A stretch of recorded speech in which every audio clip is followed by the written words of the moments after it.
stagnation, because after you deal with frustration long enough, you just kind of wash your hands of it and said, I'm done. I don't want to deal with it anymore.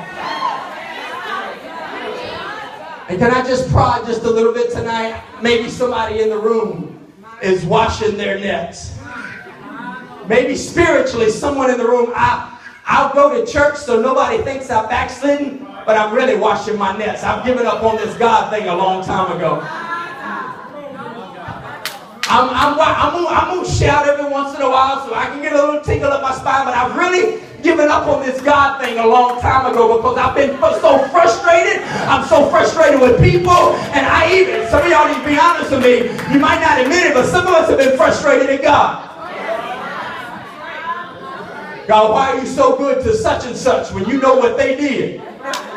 Come on, y'all act like I'm the only one. Why you bless that one? Why are they being blessed? Why are they being multiplied?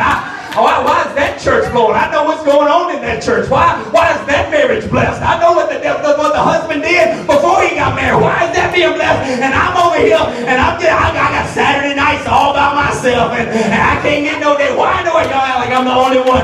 Why when I study, and I stay up late and study for the test, and I'm just scraping out a B+. For somebody that don't study at all, they get a wow. Y'all not going to be honest with me. You ever ask God why?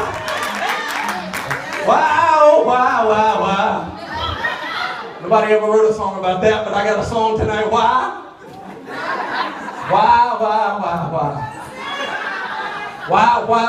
Why me? I know how to fish. I know how to do this.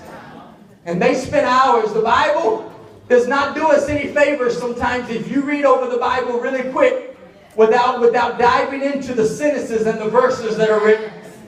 Because you'll read this verse and you'll say they spent all night and they stayed up all night. And in the Bible, it's just one sentence.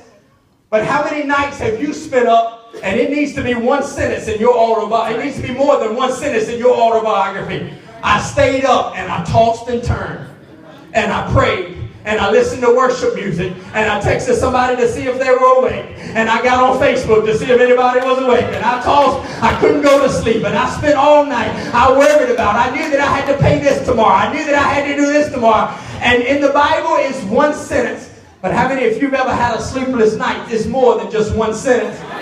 It's a journey. These men spent all night toiling, working. And the Bible says that they come back, and they are cleaning their nets, and they caught nothing. Not a thing. Not a shrimp, not a lobster, not a crab, nothing. They got nothing. Many times frustration comes from misplaced expectations. Many of us in the room were frustrated at people, frustrated at God. Because of our expectations of what we expected from God, we seen that it was not there. So we see these four men fishing and working all night, doing what they knew to do in the business that they were trained to do, and absolutely nothing. There's a bright light in this story, and it's not the end of the story when the boat gets full of fish. The bright light in the story is when Jesus shows up to people that are frustrated. I love that song that Miss Amy sang before the sermon, where it says, for your glory, I would do anything. But the further and the more I walk with God, the more I realize I'm not chasing after Him. He's chasing after me.